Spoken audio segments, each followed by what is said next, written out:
There's been adverse weather conditions out of those two coffee growing areas, Vietnam and Brazil. But what we are seeing at the moment also is a surge in demand out of Europe. Can you explain to us why the demand in Europe is so great and why the exporters are rushing to get their beans there?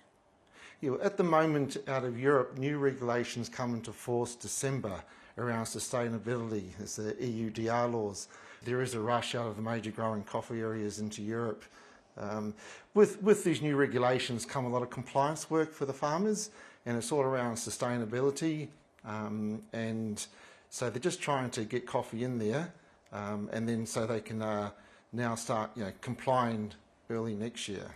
When it comes to the supply chain, are there challenges for the growers getting it to the export markets?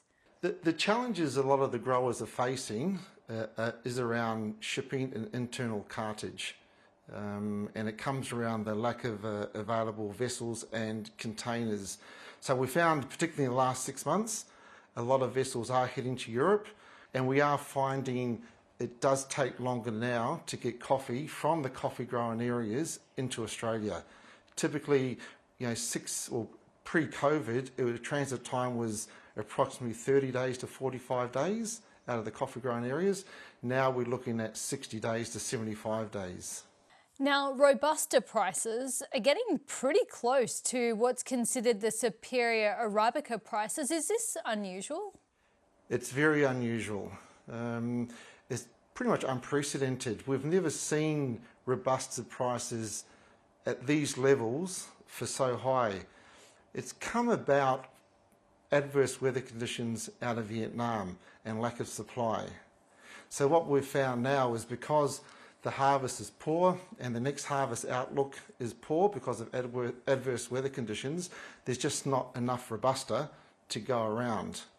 And typically a robusta quality bean is of a less quality than an arabica quality bean, so you can't really have arabica prices cheaper than robusta.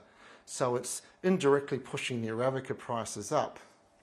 What happened 4 or 5 years ago during COVID, or 3 or 4 years ago during COVID, the price of coffee did increase. So we found a lot of roasters were substituting robusta for arabica, not so much in Australia, but more out of Europe and America. So in a typical blend of coffee, instead of putting 20-30% off robusta, they were lifting it to 40-50% off the blend to keep the cost of the blend down. So there's a demand for robusta coffee. There's not much robusta coffee worldwide because of what's happened in Vietnam. So the price has been pushed up, and indirectly that's pushing the arabica price up. When are consumers going to have to take a hit and pay more for their coffee, and what's the price outlook for coffee? I think you'll find that consumers, coffee shop owners are taking a hit at the moment, but they are absorbing some of the hit, some of the price increases. Across the whole supply chain, everyone's absorbed a bit. The outlook for the future is prices will slightly go up even a little bit more, but competition will keep prices at a level at what they are now. Taweel, thank you so much for your time. Thank you.